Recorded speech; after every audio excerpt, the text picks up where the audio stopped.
നമസ്കാരം. ഇടതുപക്ഷത്തെ തീപ്പൊരി നേതാവായ ചിന്തോ ജെറോം നയിക്കുന്ന വളരെ വ്യത്യസ്തമായ ഒരു പ്രതിഷേധം നമുക്ക് കാണാം.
ആഹാ, എത്ര സുന്ദരമായ മലയാള പദാവലികളാണ് ഈ പ്രതിഷേധത്തിൽ ഉപയോഗിച്ചിരിക്കുന്നത് എന്ന് നോക്കുക. എല്ലാം ഭയങ്കരമായി സ്ത്രീ സൗഹൃദ പദങ്ങളാണ് ഉപയോഗിച്ചിരിക്കുന്നത്.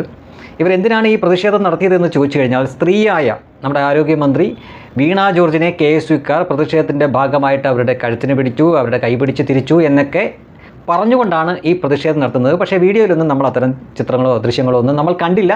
പക്ഷേ ആ കാരണം പറഞ്ഞുകൊണ്ട് സ്ത്രീ സൗഹാർദ്ദ കേരളമാണ്, അവിടെ ഒരു സ്ത്രീക്ക് നേരെ ഇതുപോലുള്ളത് പാടില്ല എന്ന് പറഞ്ഞുകൊണ്ട് വൈകാരികമായി പ്രതികരിക്കുകയാണ് ചിന്താ ജെറോമും കൂട്ടരും. ഈ ചിന്താ ജെറോമിനെ പറ്റി പറയുകയാണെങ്കിൽ 5 വർഷത്തോളം കേരളത്തിൻ്റെ യുവജന കമ്മീഷൻ്റെ ചെയർപേഴ്സണായിട്ടിരുന്ന ഒരു വ്യക്തിയാണ്. 5 വർഷക്കാലവും നമ്മുടെ നികുതി പണത്തിൽ നിന്ന് ശമ്പളം പറ്റിക്കൊണ്ടിരുന്നൊരു മഹതി.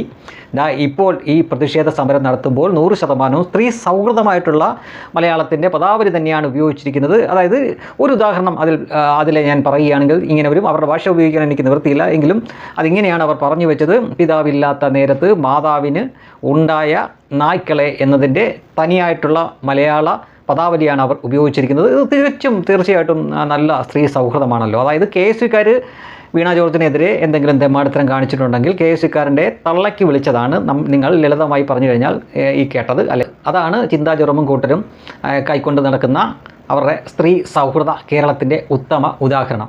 KSUക്കാരൻ്റെ വീട്ടിലിരിക്കുന്ന തള്ളയ്ക്ക് വിളിക്കുക. പിന്നെ ഈ തള്ള എന്ന് പറയുമ്പോൾ, അമ്മ എന്ന് പറയുമ്പോൾ, മാതാവ് എന്ന് പറയുമ്പോൾ ഇവരുടെ കാഴ്ചപ്പാട് സ്ത്രീ അല്ലായിരിക്കും. അവരെന്ത് തെറ്റിയിട്ടാണ് അവരെ ചീത്ത വിളിക്കുന്നത്? പിതാവില്ലാത്ത നേരത്ത് മാതാവിനുണ്ടായ നായ്ക്കളെ എന്ന് പറയുന്നതിനേക്കാൾ വലിയ ഒരു തെറിയില്ല, ഒരു ചീത്തയില്ല. അതും ഒരു സ്ത്രീയെയാണ് പറയുന്നത്. അത് വിളിച്ചു കൂവുന്നത്, മുന്നിൽ നിന്നുകൊണ്ട് വിളിച്ചു കൂവുന്നത് ചിന്താ ജെറോമും ഒരു സ്ത്രീയാണ്. ഇവരുടെയൊക്കെ സ്ത്രീ സൗഹൃദം ഇത്രയേ ഉള്ളൂ. ഇതിനുശേഷം വിവാദമായി കഴിഞ്ഞപ്പോൾ അത് അപ്പോഴത്തെ വൈകാരികമായിട്ടുള്ള പ്രകടനമായിരുന്നു, അല്ലെങ്കിൽ അങ്ങ് പ്രതികരണമായിരുന്നു എന്ന തരത്തിൽ കിടന്നുകൊണ്ട് തേഞ്ഞു മെഴുകുന്ന ഒരു ചിന്താ ജെറോമിനെ കാണുകയുണ്ടായി. കേരളം മുഴുവൻ കണ്ടതാണ് വീണ ജോർജിന് നേരെ ഏത് തരത്തിലാണ് പ്രതിഷേധമുണ്ടായി, അത് സത്യമാണ്. അവരുടെ നേരെ പാഞ്ഞെടുക്കുകയും ചെയ്തു, അതും സത്യമാണ്. പക്ഷേ അവരുടെ തൊട്ടടുത്തൊന്നും എത്താൻ ആർക്കും പറ്റിയില്ല. പോലീസുകാർ അവരെ എല്ലാം ലോക്കിട്ട് പിടിച്ചു. അടുത്തൊന്നും വരാനേ പറ്റിയില്ല. ഇനി മുദ്രാവാക്യങ്ങൾ വലിച്ചെറിഞ്ഞാൽ പെടലി ഉളുക്കുമോ എന്ന കാര്യം എനിക്കറിയില്ല. അങ്ങനെയാണെങ്കിൽ ചിലപ്പം നടക്കാൻ സാധ്യതയുണ്ട്. ഇവർ മുദ്രാവാക്യം അന്തരീക്ഷത്തിലൂടെ വലിച്ചെറിഞ്ഞ് കാണും. ആ മുദ്രാവാക്യം ഒരു പക്ഷേ വീണ ജോർജിൻ്റെ കഴുത്തുളുക്കി കാണും. അതിനുശേഷം ഒരു ദിവസം എന്തോ ICUയിൽ കിടക്കുന്നു. പിന്നീട് ലോക ചരിത്രത്തിൽ ആദ്യമായിട്ട് വെളുപ്പിന് 4 മണിക്ക് ഒരു ആശുപത്രി ഡിസ്ചാർജ് എഴുതി കൊടുത്ത അത്യപൂർവ കാഴ്ചയ്ക്കും കേരളം സാക്ഷ്യം വഹിച്ചു. അങ്ങനെ കേരളം ലോകത്ത് നമ്പർ 1 ആയി വീണ്ടും ഒരിക്കൽ കൂടി ചരിത്രം സൃഷ്ടിച്ചിരിക്കുകയാണ്. ലോകത്ത് ഒരു രാജ്യത്തും വെളുപ്പിനെ 4 മണിക്ക് ഒരു രോഗിയെ ഡിസ്ചാർജ് ചെയ്തതായിട്ട് നമ്മുടെ അറിവിലില്ല. അങ്ങനെ ഒരു സംഭവം ഇവിടെ ഉണ്ടായിരിക്കുന്നു.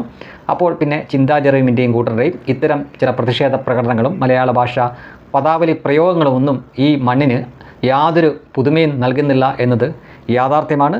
കാണാത്തത് കണ്ടെന്നും ചെയ്ത കാര്യം ചെയ്തില്ല എന്ന് പറയാനും ലോകത്ത് കമ്മ്യൂണിസ്റ്റുകാരെ വെല്ലാൻ പുതിയ ആൾക്കാർ വരേണ്ടിയിരിക്കുന്നു. അങ്ങനെ ആരെങ്കിലും വരുമെന്ന് തോന്നുന്നില്ല. കേരളം മുഴുവൻ കണ്ട ഇപ്പോഴത്തെ വിദ്യാഭ്യാസ മന്ത്രി ഉമ്മൻചാണ്ടിയുടെ കാലത്ത്, അദ്ദേഹം അന്ന് പ്രതിപക്ഷ MLA ആണ്, നിയമസഭയിൽ കാണിച്ച കോപ്രായങ്ങൾ, മുണ്ടും മടക്കി കുത്തി ഡെസ്കിൻ്റെ മുകളിലൂടെ തലകുത്തി മറിഞ്ഞ് ചെന്ന് കിടന്ന് അവസാനം മലനടിച്ച് കിടക്കുന്ന ഒരു കാഴ്ചയൊക്കെ ഉണ്ട്. അങ്ങനെ ഒരു സംഭവം നടന്നിട്ടില്ല എന്ന് വാദിക്കുന്നവരാണ് അവർ. നമ്മളെല്ലാം കണ്ടൊരു കാഴ്ച. കണ്ടത് കണ്ടില്ലെന്നും അങ്ങനെ നടന്നിട്ടില്ലെന്നും കാണാത്തത് നടന്നു എന്നും വാദിക്കുകയാണ് അവരുടെ സ്ഥിരം പരിപാടി. എന്ത് ചെയ്യാനാ? ഈ പുതിയ കാലഘട്ടവും ഇൻ്റർനെറ്റും ക്യാമറയും CCTV എല്ലാം വർഗ്ഗശത്രുക്കളായി പോയില്ലേ, പിന്നെ എന്ത് ചെയ്യാനാണ്?